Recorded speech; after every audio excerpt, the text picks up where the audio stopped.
Dear friends, thank you for being here with us.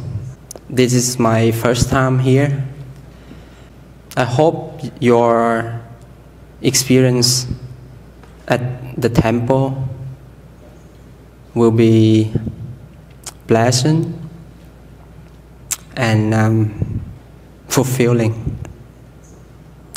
So I'd like to share the teaching of the Buddha in two languages. So please bear with me, okay? We invoke your name, Avalokitesvara.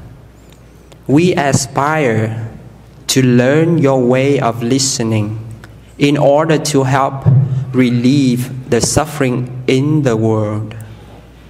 You know how to listen in order to understand. We invoke your name in order to practice listening with all our attention and open-heartedness. We will sit, listen without any prejudice.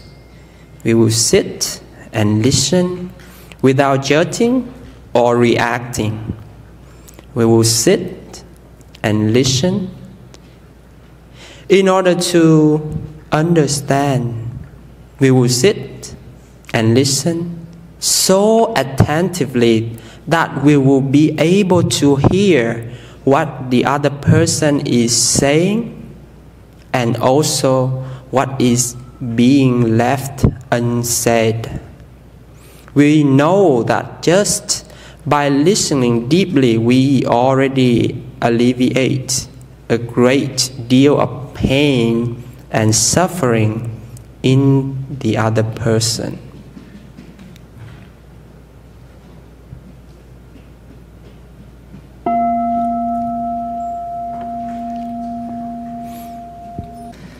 So the practice of deep listening, like Avalokitesvara or Kuan Yin, help us alleviate our own suffering. Help us listen to our family's members' suffering and help us avoid arguing, because it takes two or more people to argue, right? You and your wife or your husband. So two people trying to prove a point. That's why we argue, right? But if we know how to listen and just listen to them without trying to prove you right or they're wrong, then just one person is talking, then there will be no argument, no conflicts. Because no one is arguing, you're just listening. And that is a great help for, first of all, to help you avoid, suffering in your own family. Because we know that people who hurt us the most, who make us suffer the most, may be our family's members. So that's a reminder in today's Kuan Yin's anniversary of her enlightenment. Now we go to the main points for today's Dharma sharing. So these 7 factors in helping to generate transformation, or 7 transforming factors. In many early sutras, it is recorded that only here these 7 things could help a person alleviate physical pain. One day the Buddha went to visit his one of his senior students, Mahakassapa, and Mahakassapa was seriously ill. And the Buddha asked, "Are you enduring? Are you in pain?" And the Venerable Mahakassapa said, "Yes, I am. I'm in pain. I cannot endure it anymore. I'm in great pain," right? And the Buddha uttered these 7 factors of transformation. After finishing that 7 factors, Venerable Mahakassapa was recovered. He was no longer ill. He was healthy again. So that is the power of these 7 factors. And also on one occasion, the Buddha himself was ill, and Venerable Mahachunda went to visit the Buddha and uttered these 7 factors. After hearing this, the Buddha became healthy again. There was no physical illness anymore. So we see the power of these factors. I like one of the English philosopher and writer, Aldous Huxley. He said, "Mind not only makes sick, it also cures. An optimistic patient has more chance of getting well than a patient who is worried and unhappy." The recorded instances of faith healing include cases in which even organic diseases were cured almost instantaneously. So the very first sermon that the Buddha delivered was about physical suffering.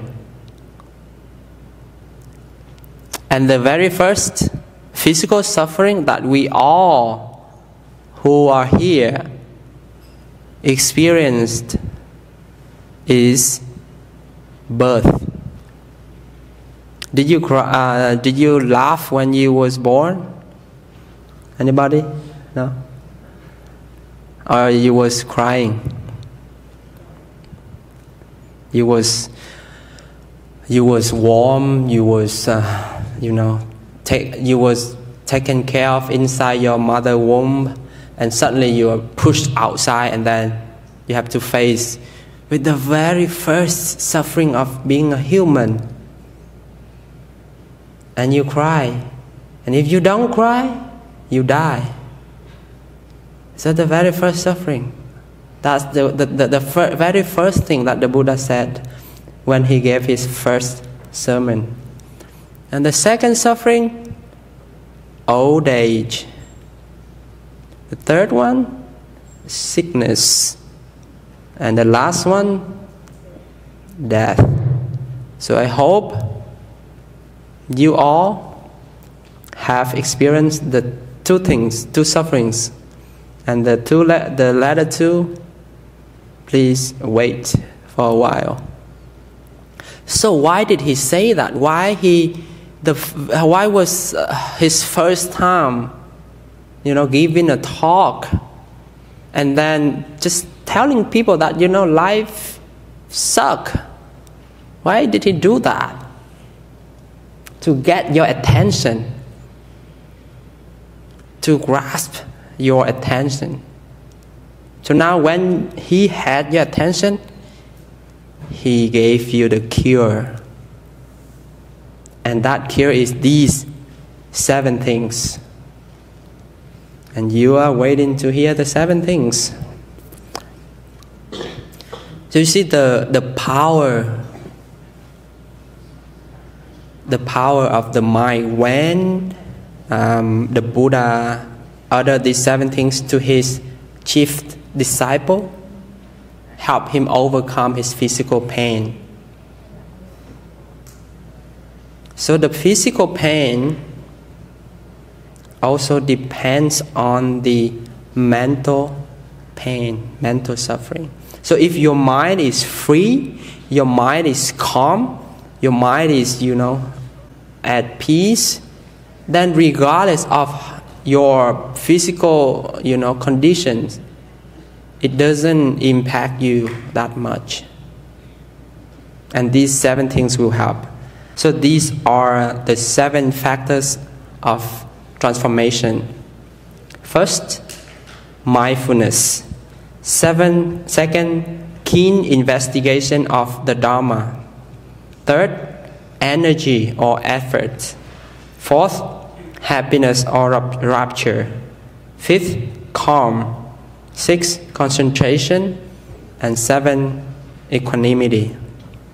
These are the 7 things that are given to you, and you use them to create your own personal path. Maybe you have heard of some of them, may have heard of all of them, but the most important thing is that you have to use them to create your own happiness, your own path. So these 7 factors are within each of us. We don't have to ask, we don't have to pray, we don't have to wait for someone to give us. These are within us already. The Buddha just helped us point it out. Like someone asking a famous sculptor,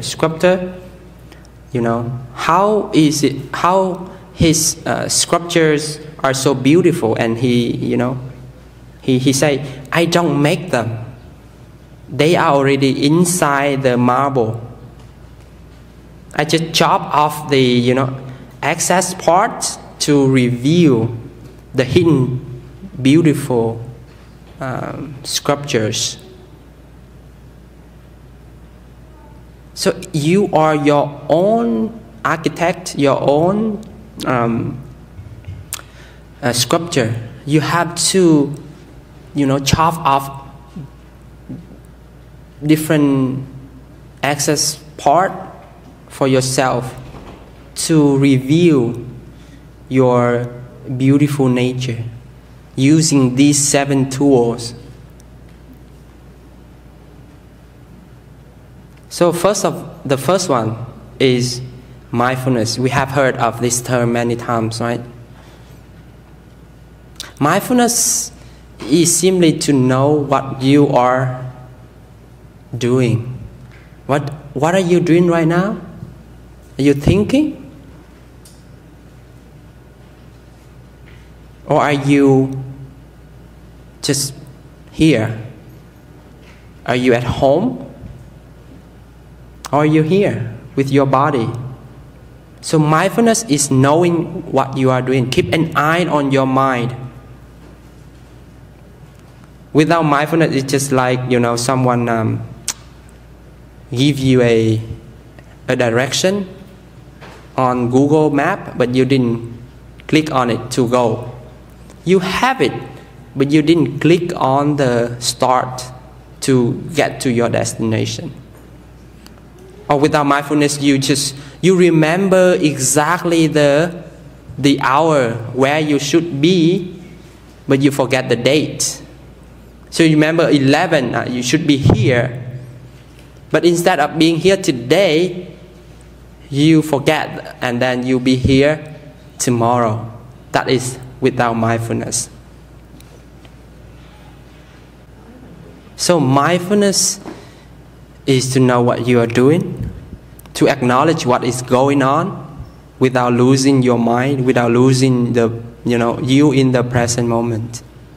Just observe and acknowledge that. It is the foundation for the other 6 to flourish. Without that first element, it is really hard for your mind to, first of all, to be in one place and to like contemplate on the other 6. So the very first thing, the foundation of all the practice is mindfulness. So the second thing is investigation of Dharma. Dharma here is everything, the phenomena of the world.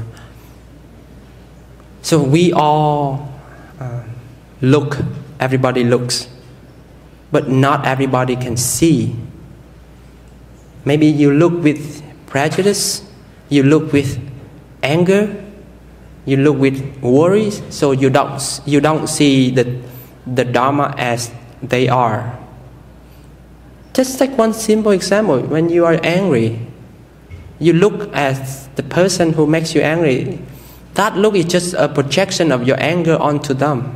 It's not you cannot see them. You just see your anger on them. And you see the reason why you are angry. That's how you look, but you don't see them. So the investigation of the Dharma allows you to see what you look.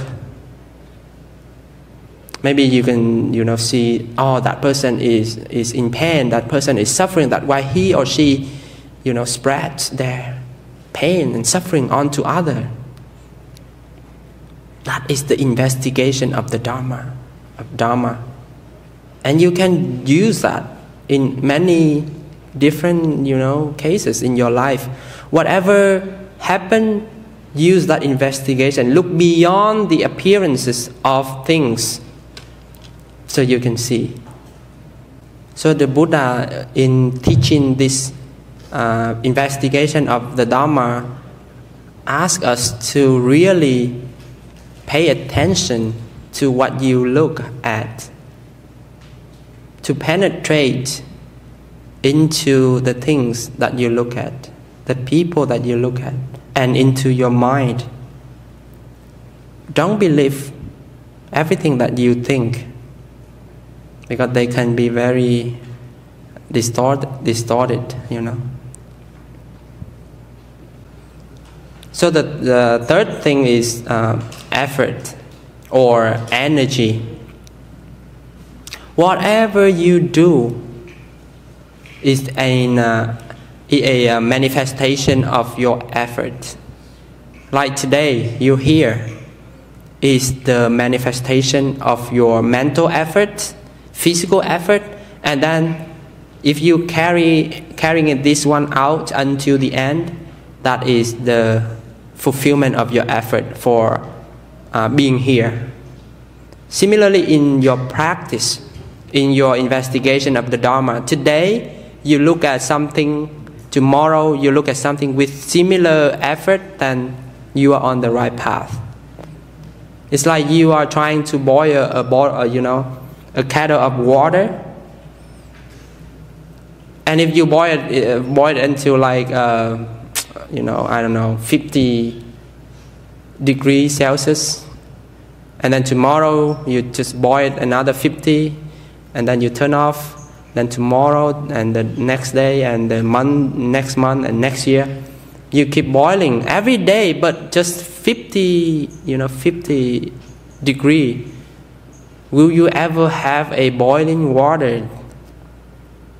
You will never have it. Even though you try, but you try just halfway. So effort and energy here indicates that, carry it all the way. Don't just do it halfway.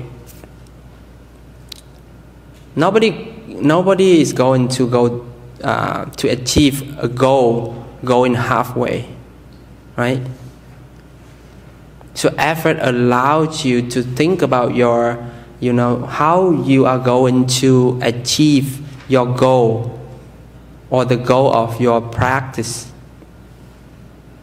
Don't think that if you do it every day, it will be good. No, you do it every day sufficiently, just like boiling the water. So effort is very, very important to kind of energize you to going forward with your practice. So the fourth thing is joy. Regardless of what kind of practice you are trying, you're doing, it has to bring joy. You have to generate joy in your practice. The practice itself has to generate joy for you. Otherwise, you are doing something wrong. So, for example, you come into the temple to practice, and then you go back home. You become so difficult with everyone, and that is not the practice for you. So if you do it right, then joy is always there. This joy is not the joy of having a new thing. It's not a temporary joy. It is a constant joy of being in your practice. So whenever you practice, that practice generates joy. And if you are joyful, then you continue doing the practice. That is how the path is supposed to go. If you don't have joy, think about your practice again. Look at it. Try to do something else. So the next thing is calm. Are you calm right now? Can you generate calmness? Calming yourself down in a situation that is difficult is a practice. And also with the previous factors, they can help to generate calm. So calm is not just a result, but it's also a practice to support the other previous factors. It takes a short moment to use the power of mindfulness, of investigation of the Dharma to generate calm. People are depressed because something is heavy inside themselves that they cannot share, that they cannot transform, that they cannot let go. That's why they are feeling heavy inside. So if you can, generate calmness, you can replace that heaviness. You can never get rid of something, you can replace it. So calm is another essential factors for us to consider. And when we have calm, we can also concentrate better. We can be present better. And that is the next thing. So concentration is to make our mind strong in one place. It is not moved by external conditions. For example, we are here fortunate to have a peaceful environment to practice right now. So it's easy for us to concentrate. So let's imagine that, being on an intersection trying to meditate. You can never do that. Maybe you can, but it is hard. And when your mind is focused and concentrated, you can see things, you can use the investigation better. So it is easy for us here to generate concentration.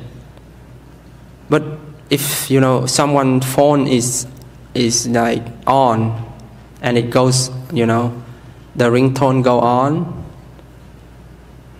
are you calm? Are you concentrated enough to not be disturbed by that sound? And remember, you're not living at a temple. You're not living in this quiet space. You are going home. You're dealing with family, work, friends, and all kind of stuff that life will throw at you. So are you calm? Are you having enough the power of concentration to not be moved by those external conditions? That is the question you should ask yourself every day. So the last thing is equanimity. Equanimity is here, first of all, the power of letting go. Second, it is the power of not being attached to things and to practice. And third is the power of being patient with what is going on. Just don't try to be anything. If your practice doesn't seem to have any progress, it is fine.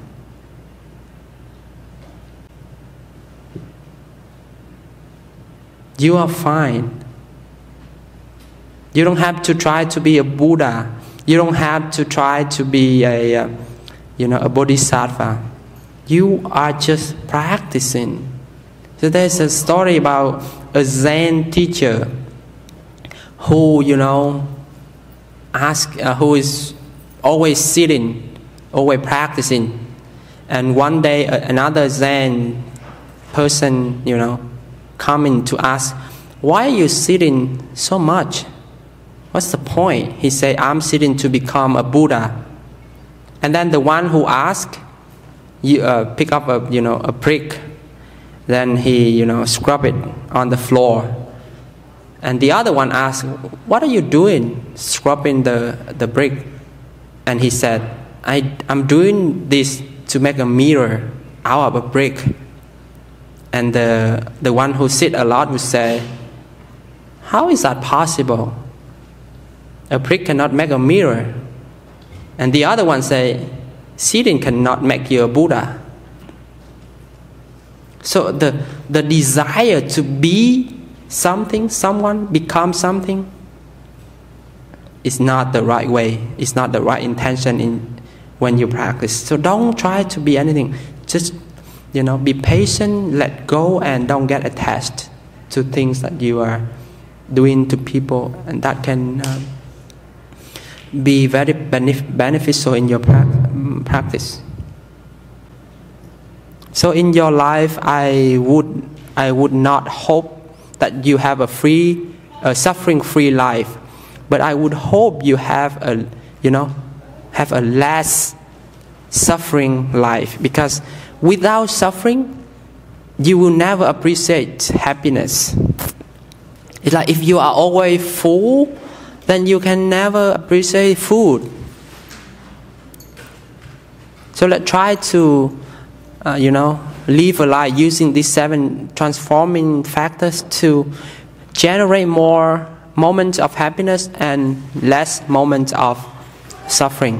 That is a beautiful and colorful life that I wish for you.